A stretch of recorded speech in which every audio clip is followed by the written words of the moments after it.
Merci d'accueillir chaleureusement Valérie Pectorot et Annie Dingo.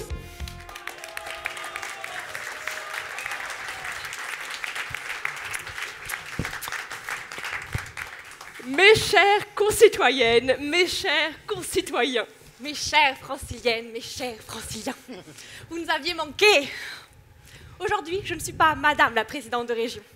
Je suis une francilienne, comme vous, Valérie Pectorot. aujourd'hui je ne suis pas Madame la maire, je suis une femme citoyenne comme vous, Annie Dingo.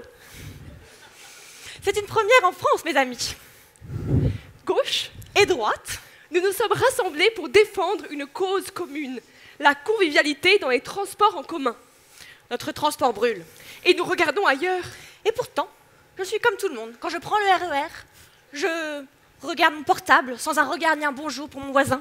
Et pourtant, quand je prends le métro, je vois des personnes âgées debout et j'oublie de leur proposer ma place.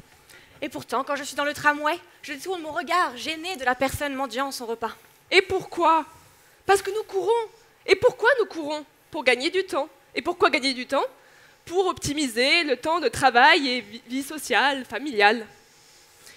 Un francilien passe en moyenne 1h30 par jour dans les transports, soit 10% de son temps éveillé.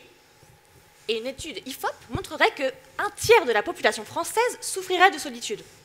Et si nous faisions de ce temps un temps de convivialité, de relation avec nos voisins, de discussion?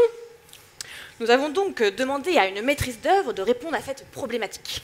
Quand on rédige les CCTP de tramway, on pense efficacité d'exploitation, coût énergétique réduit, coût financier réduit, mais jamais convivialité. Artelia va donc nous présenter leur solution alliant un doux équilibre écologique avec une efficacité d'exploitation et bien sûr une convivialité. Merci, Madame Pectorot et Dingo. Les études amont de notre projet ont démontré que le mouvement du voyageur influait fortement sur sa courbe maxillofaciale. Plus il bouge ses membres inférieurs, moins il tire la tronche. J'irais même jusqu'à dire qu'il sourit. Partant de ce constat, notre solution technique s'est inspirée d'un véhicule à propulsion humaine.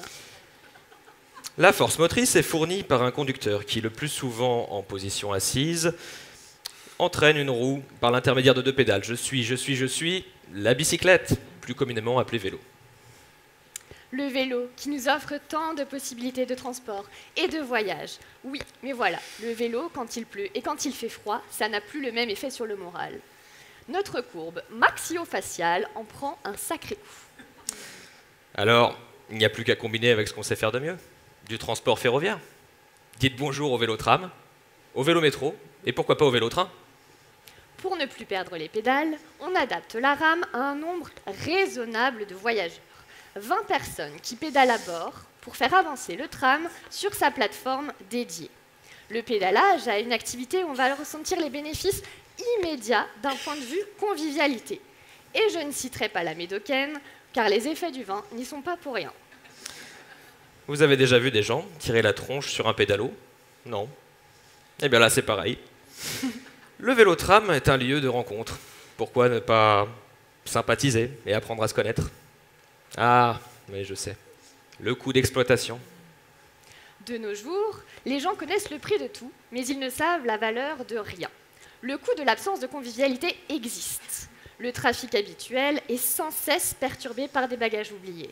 Mais oui, personne ne fait attention à l'autre, donc on oublie de prévenir son voisin. Le pédalage a des effets positifs sur la santé. Une meilleure immunité combinée aux rames à taille humaine éviteront de nombreux malaises. Bref, on améliore l'exploitation. Et puis, le vélo, c'est écolo. Ah oui. Ça. Cette solution, à moindre coût et qui respecte toutes les cases de l'emmerdement minimum, est parfaitement écologique. Alors allons-y, tête dans le guidon. En résumé, convivialité, efficacité et écologie. Vous l'aurez compris, le vélo-tram est la solution pour nous rendre acteurs de convivialité et répondre aux enjeux de l'individualisme. Alors vous, qui êtes experts en transport en commun, les ferros, les GC, les infras, les systèmes, Vous qui êtes francilien, vous êtes le meilleur acteur pour concevoir ce projet. l'objectif de mise en service de ce transport est avant les JO 2024. Alors est-ce que vous êtes prêts à sortir de l'individualisme? Est-ce que vous êtes prêts à concevoir le transport du futur?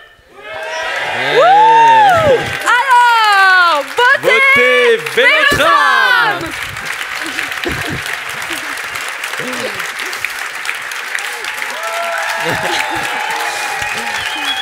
Oh